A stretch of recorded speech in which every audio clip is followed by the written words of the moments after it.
So the football gods, they have a sense of humor.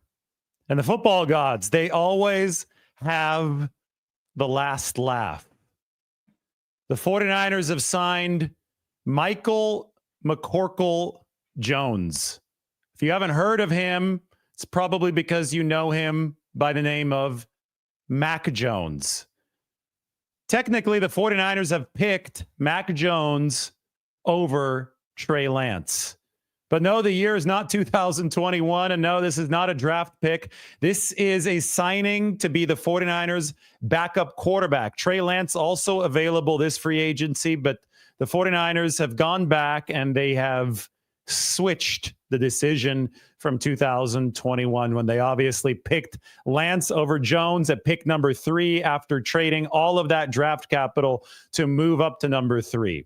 I think the draft capital that the 49ers traded contributed to the horrific drafts that we saw from the team, especially in 2022 and 2023, minus Brock Purdy at pick number 262 in 2022.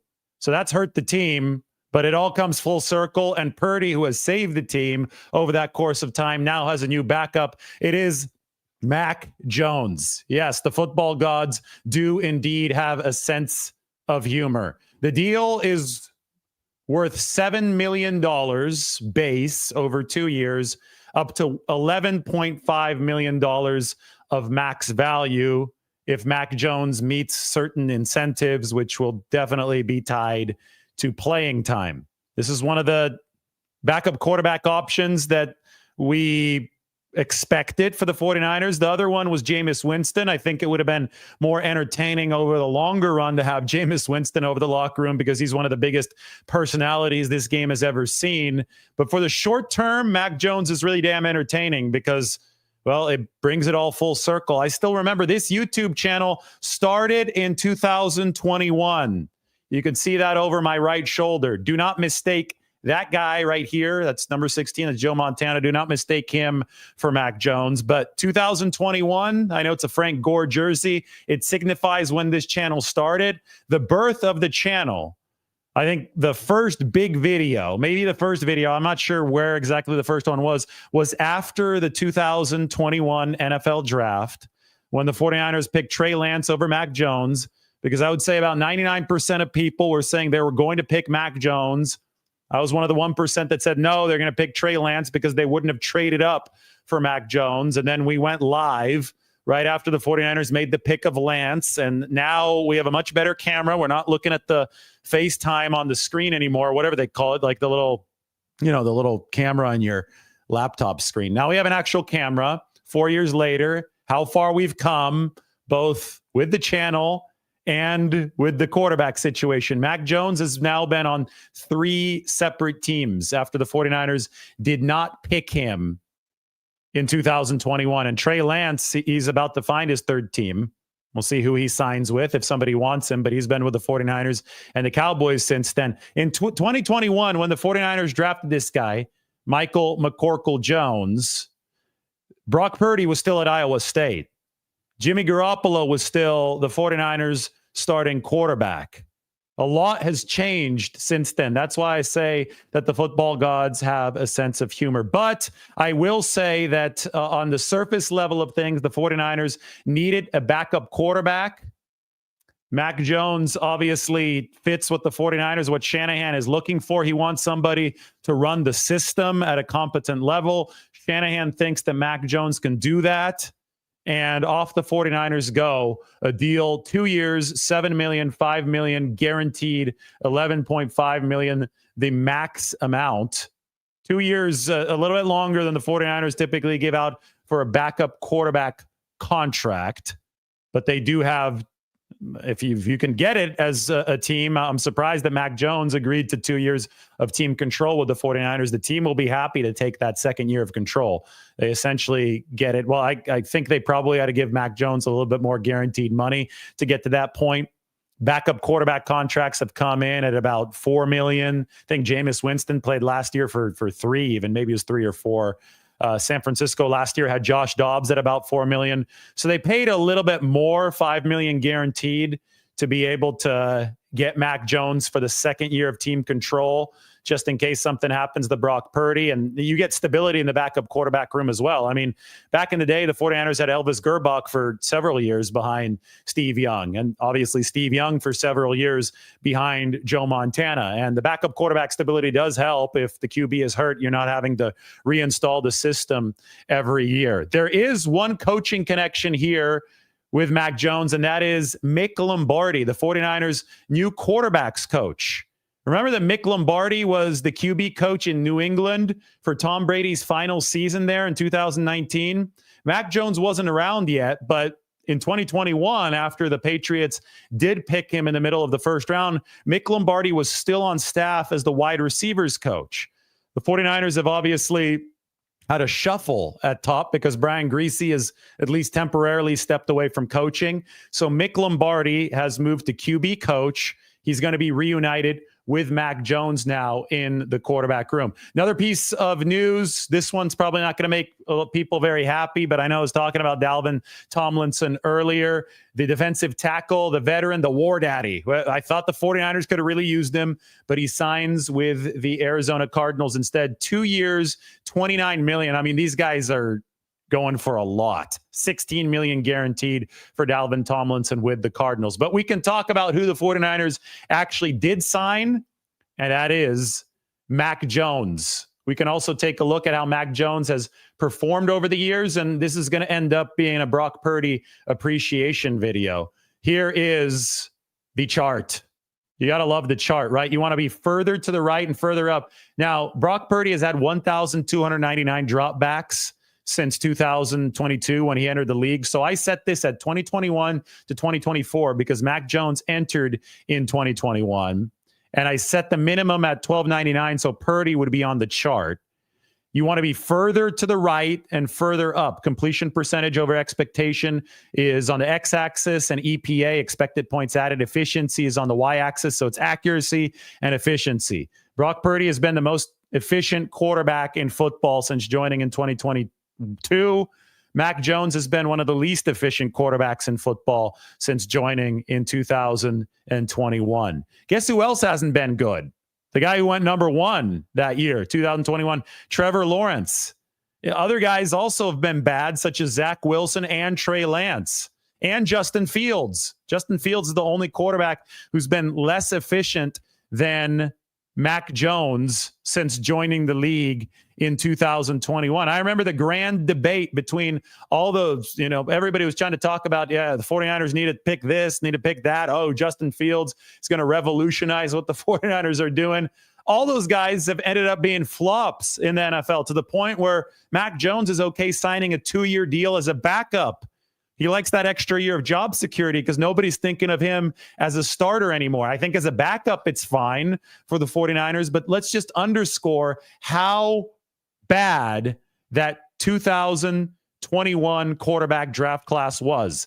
Lawrence, the number one pick, who's gotten paid, by the way. He gotten paid, and this is the efficiency. I don't think that was a great investment from Jacksonville. Mac Jones, enough snaps to qualify here, been really bad. Justin Fields has been really bad, and Trey Lance doesn't even have enough snaps to make the chart. I could probably make one with Trey Lance on here in a little bit if you want to see where Lance is, since that was the big debate a few years ago. But I put it in the title. Everybody thought that, not everybody, 99% of people, not this channel. We were part of the 1%, and I'm proud to admit that. I'm going to carry that to the grave. I did not pick the 49ers, or I did not predict the 49ers to pick Mac Jones. It just never made sense to me back in 2021 because they originally were at around number 11? I think they were at number 11, right? Same place they are this year, maybe number 12.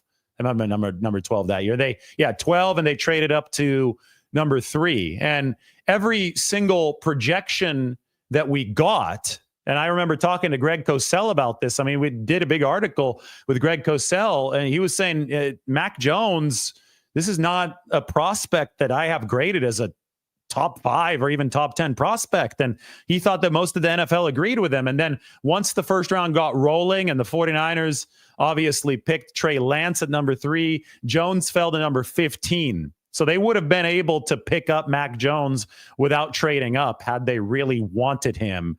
in 2021. Obviously, the consensus was made. They picked Trey Lance.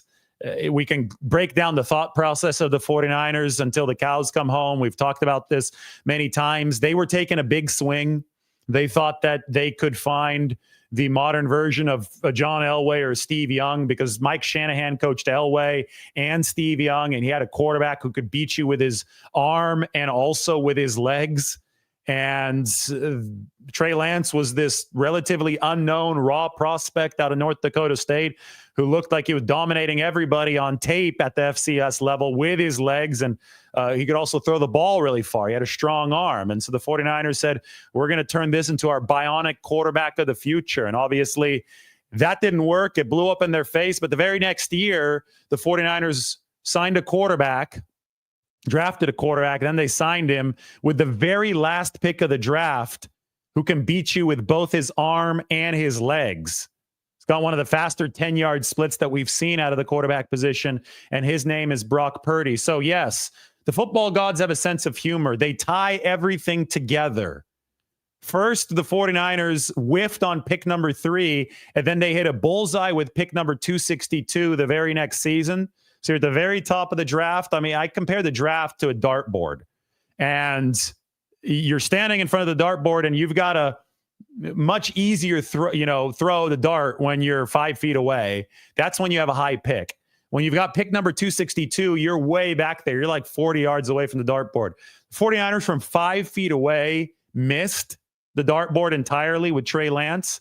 They didn't even try for Mac Jones. Then the 49ers from about 40 yards away hit a perfect bullseye with Brock Purdy, who they're about to extend with a new contract this offseason. So the football gods had a sense of humor in that case.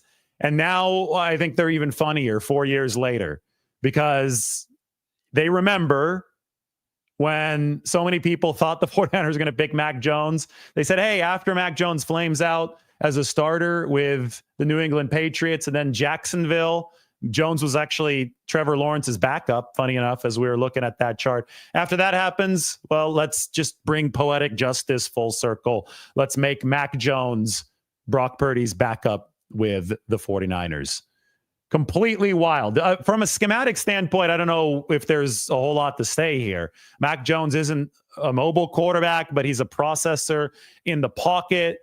Alabama, he ran the offense masterfully, but he also had a massive talent advantage over basically everybody that he played at Alabama all the way through that national championship game in the 2020 season where they beat, I believe it was Ohio State, right? Or was that a playoff game? I think it was the national title game is where they beat Ohio State. Once he got to the NFL, it was diminishing returns for Mac Jones. First year, actually, the second year was a little bit more explosive than the first year, but the first year, New England played better as a team. I think they had a better defense. They went 10-7. They went to the playoffs, but he wasn't all that good. The adjusted net yards per attempt, statistically, he was better in the first year. I misspoke. It was diminishing returns the whole way for Mac Jones. First year, 6.2 adjusted net yards per attempt. Second year, 5.36. So you could see the downhill slide. Third year down to 4.5. Which is really bad. Anytime it's under 5, that's a red alarm. And in Jacksonville last year as the backup, he was a little bit better, 4.97. But I think it's clear now that we've seen 1,570 attempts for Mac Jones over 4 years that this is a backup caliber player. He'll have an opportunity to rehabilitate his career under Kyle Shanahan. The QB rehab program with the 49ers has already worked for Sam Darnold. We'll see what happens next with Josh Dobbs. We'll see what happens next with Brandon Allen. But the 49ers have decided to shuffle the backup quarterback room, and now it is Mac Jones's turn. I don't think that Mac Jones was ever as physically gifted as Sam Darnold. I've never seen the upside with Mac Jones like we did with Sam Darnold, who was another number 3 overall pick. Of course, Trey Lance, we talked about the athletic upside. I think that's why the 49ers traded up in 2021 to get some of that upside. It obviously never materialized with them.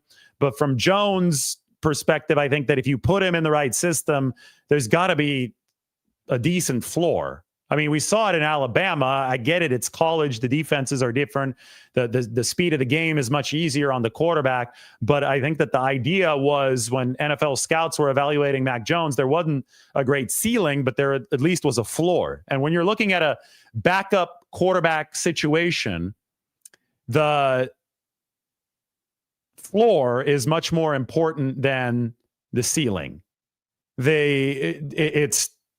You're just trying to keep the line moving over the time period that the starting quarterback is out. And most starting quarterbacks in the league miss at least some time over the course of any season. So it is imperative that your backup can do a good job. Last year, we saw Brock Purdy hurt for the game against the Green Bay Packers. Brandon Allen did not have a good showing for San Francisco in that game. I think the value of Brock Purdy was underscored in that performance. Later in the season, when there was another start to be had for the backup quarterback, that was the final game of the regular season. We saw Josh Dobbs, and Josh Dobbs gave the football away against the Arizona Cardinals. I thought he made some exciting plays, but neither backup quarterback for the 49ers last season moved the needle all too far in a positive direction, whereas in 2023, they had another very high draft pick there, not as higher than Mac Jones, who was the number 15 overall draft pick. It was Sam Darnold, who was the number 3 pick, and I thought that his skill set exemplified the high draft pick. I covered Darnold at USC. I know how well he escaped the pass rush, and the arm talent was undeniable. It was something that Kyle Shanahan was talking about leading up to the season, and I don't think it was a shock that the 49ers were able to rehabilitate Sam Darnold's image in that room and set him up for the success in Minnesota, and then obviously the $100 million contract. Mac Jones is going to have a similar opportunity, but I don't think that the upside is the same for Mac Jones as it was with Sam Darnold. I mean, we might as well turn this into a Brock Purdy update. Tim Kawakami has said the same thing. He's my coworker at the San Francisco Standard. He's getting good vibes from this whole Brock Purdy negotiation and information that we are getting. I can say the same thing. I think that this is proceeding amicably between the 49ers and Brock Purdy, and he's the future for this team. This move only underscores that. You bring in Mac Jones, you bring in somebody that's a high floor backup. It's obviously not somebody who's threatening Brock Purdy's job. I think Purdy has established himself as a premier quarterback in this league over his first 1,299 dropbacks.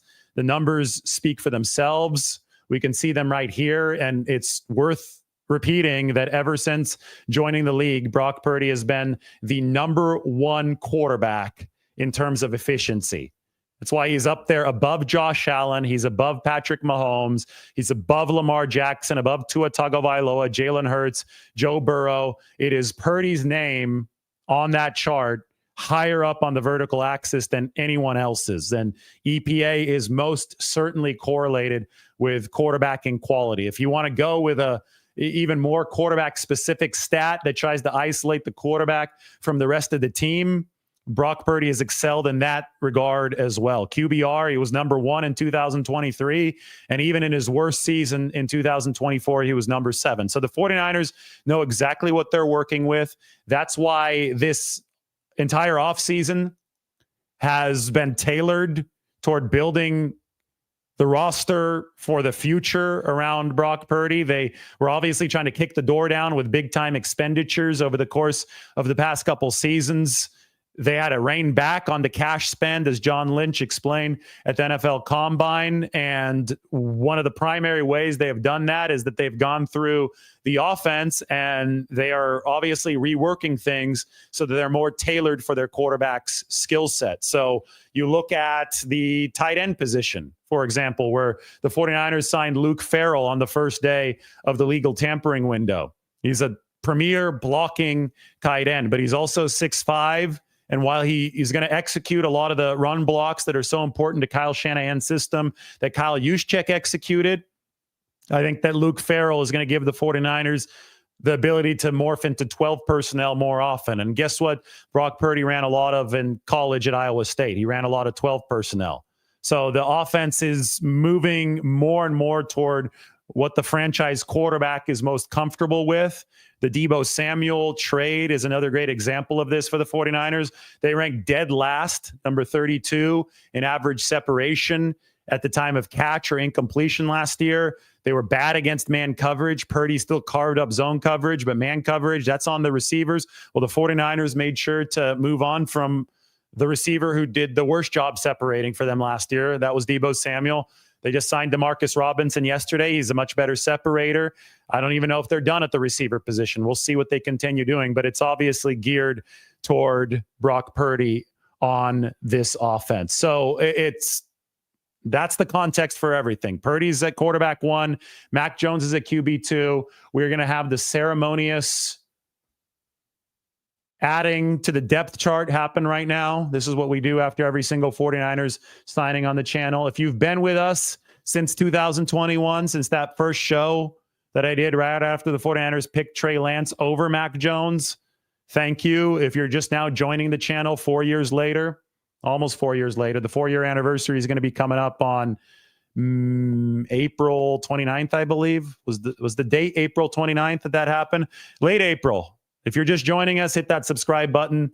We had about 1,002 subscribers back then, and we're going to be the very first channel to 100,000 real subscribers out of the people covering the 49ers on a day-to-day basis at the facility. So 100,000 real subscribers. What is it now, Mike? Like 84,000, 85,000 real, authentic subscribers. There's an important distinction to make there. But this is a watershed moment because it comes full circle over those 4 years. Anyway, let us add Mac Jones to the 49ers roster. He's going to get the teal edition, not because he played for the Jacksonville Jaguars, but because he is a free agent addition. As you can see, there was the hole for San Francisco at the backup quarterback spot. Mac Jones is going to fill that hole for the 49ers. Last year, they carried 3 on the 53-man roster. Tanner Mordecai might be that guy. Mordecai's still on the team. They signed him to a reserve futures deal. Wisconsin product who was on the practice squad last year. So I might even project Tanner Mordecai to make the 53-man roster this season for the 49ers. Why don't I do that? Why don't we move Mordecai? This is another ceremonious upgrade. Ceremonial upgrade, right? Ceremonious? I think ceremonial is the right word. So Mordecai moves up from a practice squad projection to a 53-man roster projection. I don't think the 49ers, well, maybe they do bring in somebody else. I don't think they bring back Brandon Allen, though. So that would open the door for Mordecai. Now, they may have to bring in a 4th just to run the offseason program. That is customary to have 4 in the building. So if they do bring in some kind of rookie, then that would definitely bump Mordecai up into the 53-man projection. So here is your 49ers quarterback room.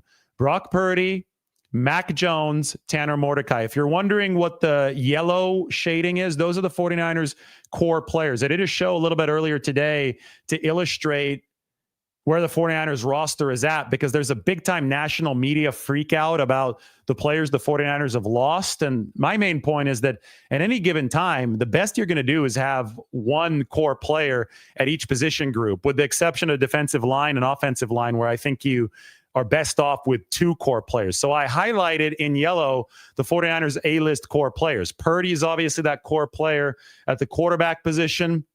Christian McCaffrey is that core player at running back. Brandon Ayuk, I think the plan was for him to have that core status, but the contract discussions were so acrimonious last year, and then the play just wasn't good when he came back. Finally, he tore his ACL. Ayuk should have a chance to climb back into that. He definitely is talented enough to be a core player, and the 49ers almost need that. Right? They need a player at that receiver position to have that yellow highlight, just like George Kittle does at tight end, Trent Williams does at left tackle. I think the 49ers would be a lot better off if one of their interior linemen earned core player status. Maybe that will be Dominic Pooney. Typically in the past, it had been the center for Kyle Shanahan with Alex Mack, and before that with Weston Richburg, but injuries derailed Richburg's career, and Alex Mack retired. Nick Bosa's the core player at defensive end. The Dalvin Tomlinson signing with the Arizona Cardinals for all that money, a whole lot of money for Dalvin Tomlinson. Obviously, outside of what the 49ers have been looking to pay this offseason means the 49ers are still without a core defensive tackle, which I think is something they're going to need. Even entering the draft, even if it's a really good draft class, I look at this defensive line and I think, man, a veteran could really help shepherd the rookies along. But, I mean, the Eagles went all rookies the other year at that defensive tackle spot. That was crazy.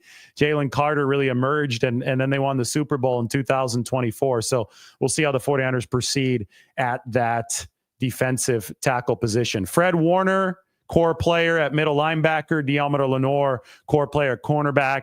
Malik Mustafa in the running to be a core player at safety, but he needs to put it together a good second year. Those are Mike's rules. Mike said, hey, Malik needs another good year for the 49ers to be in a position where he is considered a core player that is highlighted in yellow on this depth chart. But there you have it. If you were, in frozen in carbonite, let's go to the Star Wars reference. If you were a Han Solo and you got frozen in carbonite on April 24th, 2021, right? When the whole media was going crazy, Kyle Shanahan was saying, I don't even know if we'll be alive next week at the press conference. And everybody thought they had it. Not everybody, 99% of people thought they had it figured out. And they thought that Mac Jones was going to be the 49ers pick. Say that you got frozen in carbonite right around that time, and you didn't come back to being until right now. And I showed you the 49ers roster, and you saw Mac Jones on it. So say that you don't remember anything from the past nearly 4 years, and you saw Mac Jones on it. What would you think? I mean, you probably would have to think that the 49ers drafted Mac Jones at number 3 in 2021, right? You would think I was crazy if I told you no. They actually drafted Trey Lance instead. Mac Jones went to the Patriots, where he didn't directly succeed Tom Brady. He succeeded Cam Newton. First, it was Tom Brady in 2019, Cam Newton in 2020, Mac Jones in 2021. So Jones goes to the Patriots, flames out there after 3 seasons, is traded to Jacksonville, and is Trevor Lawrence's backup. And Lawrence went number 1 in that 2021 draft.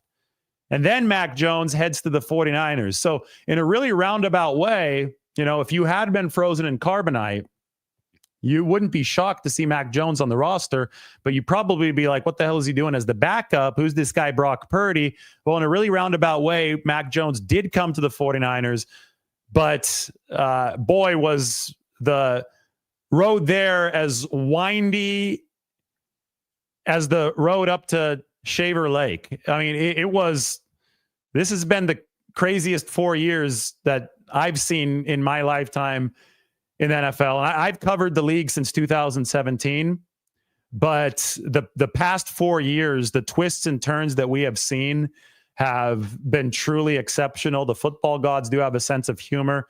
And if you don't believe me that the football gods have a sense of humor, I have one more piece for you. The Miami Dolphins have signed Zach Wilson.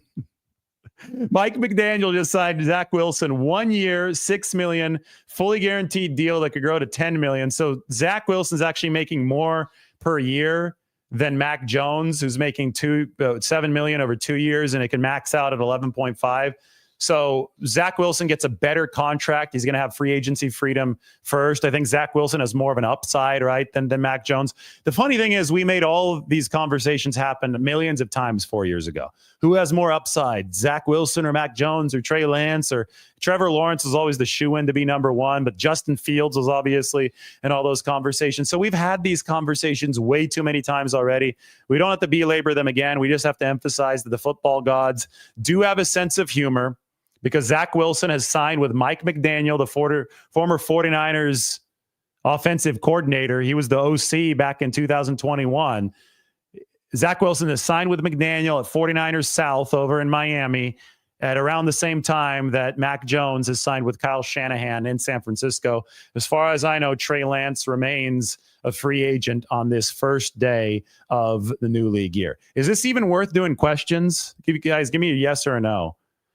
No. Lombardi herself says no, and I agree with her. The football gods have a sense of humor. I don't have as much of a sense of humor. I'm going to be signing off because the 49ers have signed Mac Jones, otherwise known as Michael McCorkle Jones. He is now a San Francisco 49er. At long last, it has happened. Hope everybody enjoys the rest of their evening.